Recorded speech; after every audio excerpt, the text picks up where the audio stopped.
Well, my name's Keith Neu and I want to be your farmer.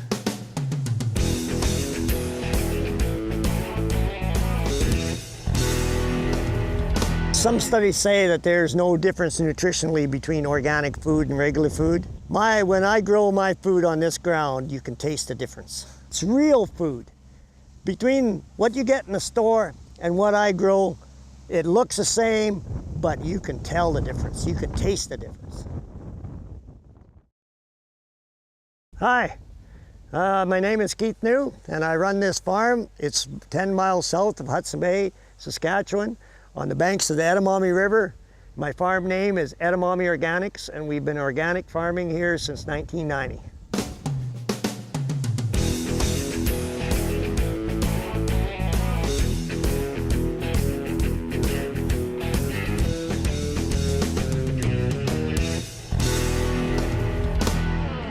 4 years ago, we started a really interesting project called the CSA. A CSA is a community-supported agriculture endeavor, which means that there's a group of people in the cities will buy a share in the farm's production. And we started doing a market garden out here. And I did have beef cattle and we're selling organic beef before the CSA, but it incorporates the beef. I'm growing chickens and I grow a big vegetable garden.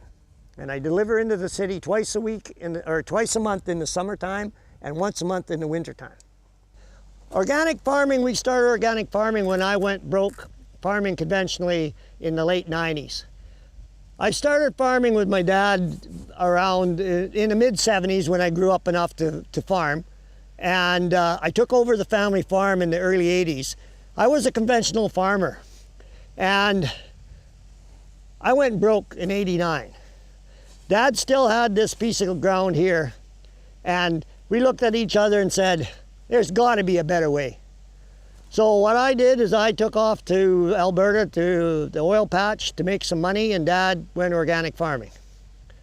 I came back about 3 years later with a brand new wife in tow, and he had set up the organic he had certified the land. And he said, come on and help me, and so that's what I did. I've been doing this since 1990. I can grow grain, I can grow meat animals. In fact, meat animals is one of the crucial things about the whole nitrogen cycle, because animals will give you the compost that you need to grow in your garden. And they harvest the solar energy from the grass, and it just works. It's a natural way of doing things. Nature has no waste. We try to mimic nature with a sustainable organic farm. The CSA that I do incorporates beef, chickens, vegetables, grains, and eggs. And here are my egg layers. And what I have in the summertime is in movable coops. And the girls get pulled every day on fresh grass and gets fed good organic grain, and they lay eggs for me. They're about the best eggs in the world. You wouldn't know it, but I'm standing on a whole bunch of cow shit right now. But it's been composted. Compost is you turn hay and straw and cattle manure. What I do is I bunch it all up in the spring and it starts cooking and it creates heat, and you turn it 3 times and you move it 3 times and it turns into the best dirt in the world. And then what we do with this is we get it and we move it over to the gardens and spread it on the gardens in the fall, and next year tremendous vegetables.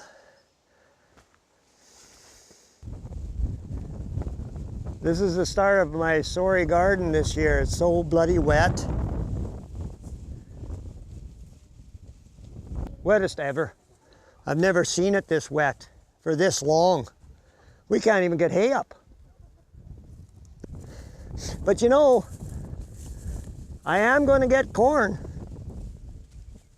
This corn is this is the late corn, and it's just about ready already. Now this time of year, you're always checking your cobs. Oh, there's corn. There's corn. Corn is northern extra sweet. In the rows themselves, you still have to hand weed, but in between the rows, I'm going to lay down a nice layer of mulch, and that will suppress a lot of weed growth, especially in a bad year like this where it's so wet for so long. Usually we dry up in the summertime and we only get maybe 1 or 2 weed flushes. But this year it's just a steady picking. It's just nuts. See what happens with broccoli when you cut the first top off, then it starts growing little ones. Like this, we knocked the big top off, and now it starts growing little ones out the side, so you can still harvest them. And oh, is this ever good. No, there's broccoli. Over there is celery. If you never had celery coming from your own garden or this garden, you don't know what celery tastes like.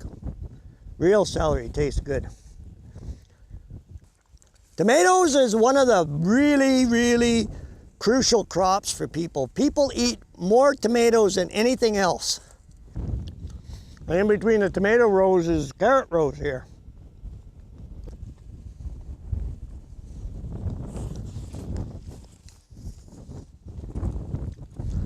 I go to Saskcess. I start out 5 o'clock in the morning on a Saturday morning.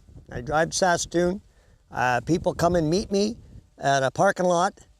I'm there for about an hour and a half. And then I pack up and I go down to Regina and in another parking lot at 3 o'clock in the afternoon till 5. And then I've got a couple of stops on the way home. And my route goes Saskatoon down number 11 to Regina, up to Fort Capel, through Melville, Yorkton, and back up to Hudson Bay. I do sell extra though, because this year even in a bad year like this, I grew so much extra that I have extra to sell at any given time. Drip irrigation line, there's a little hole every foot. And there's a creek down to the south. I can pump water up out of the creek and then down these lines. So I'm set up for dry farming, but how are you going to get the water off the land if it's too much? There's the cattle out there. I go with a hot wire fencing, electric fencing. They get rotational grazing all year. I have a no stress kill. When I need to butcher an animal, I just drive out there, right in the herd, pick the one I want, and bye-bye.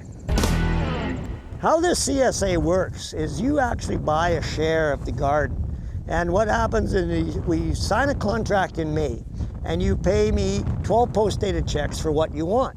Now, what I have is a full garden box and a half garden box, and it depends on how many people you have in your family and how much you eat. Also, there's a thing about the beef. You order how much beef you eat a month and how many chickens you go through a month, and eggs too. So it all comes to you in one box or 2 boxes all through the year. And you sign every year, and we just keep on going. And it gives me the money that I can pay the labor to get it all done and a living wage. And it gives you food all year round. The thing about it is you have to take the risk with me. You become a farmer with me. So if, God forbid, there's a hailstorm in the middle of summer, we don't get the veggies that we normally get, right? And then we have meetings and say, okay, now what happens, right? The farm still needs enough money to carry on, but we don't process a whole bunch of food, so maybe we can, some money comes back or whatever. It's never happened yet. I've never had a hailstorm in the last 35 years that I've ever been here, so God forbid it ever happens. But hey, climate change is real. Don't ever kid yourself. I've been living out here for the last 35 years farming, and the last 10 has been a roller coaster. I've seen a drought in Hudson Bay that we've never seen before, and I've seen the worst weather, the worst wet this year that I've ever seen. And even the old timers are saying this is the worst they've ever seen too. So climate change is real. And climate is what feeds us all. When I saw what my land did compared to my neighbor's conventional land that he's been spraying and fertilizing for years, you know, he can grow a better crop than me any given year until this year when we both couldn't put a crop in. His land, compared to my land grew weeds. Yeah, of course they're weeds, right? But they grew weeds up to my thigh. Consistently, all across my fields. There was just the nature was just growing. His land, on the other hand, didn't get fertilized, didn't get sprayed. Well, they finally sprayed, killed it afterwards. Weeds this high, and you could count them. The land was sick. It wasn't going to grow anything.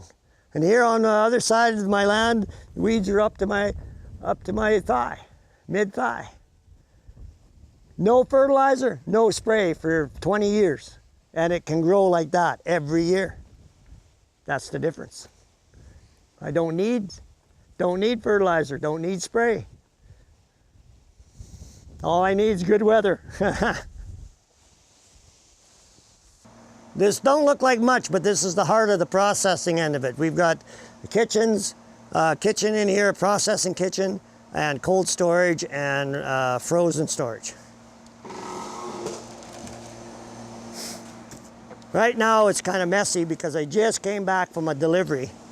But usually I have two ladies working in here, processing vegetables, canning, doing a whole bunch of different work.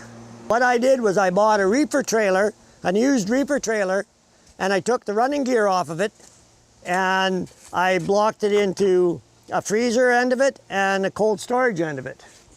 And right now I've got it all full of boxes, of course, but this goes back 40 feet, and this winter there's going to be tubs full of carrots, potatoes, beets, rutabagas, and squash, whatever I can jam in here. And these are heat lines, hot water heat lines, to keep this thing warm to be above zero. And then the other front part of the trailer is my freezer. And what I put in there is all my chickens and the beef and all the extra frozen veggies that I need to do.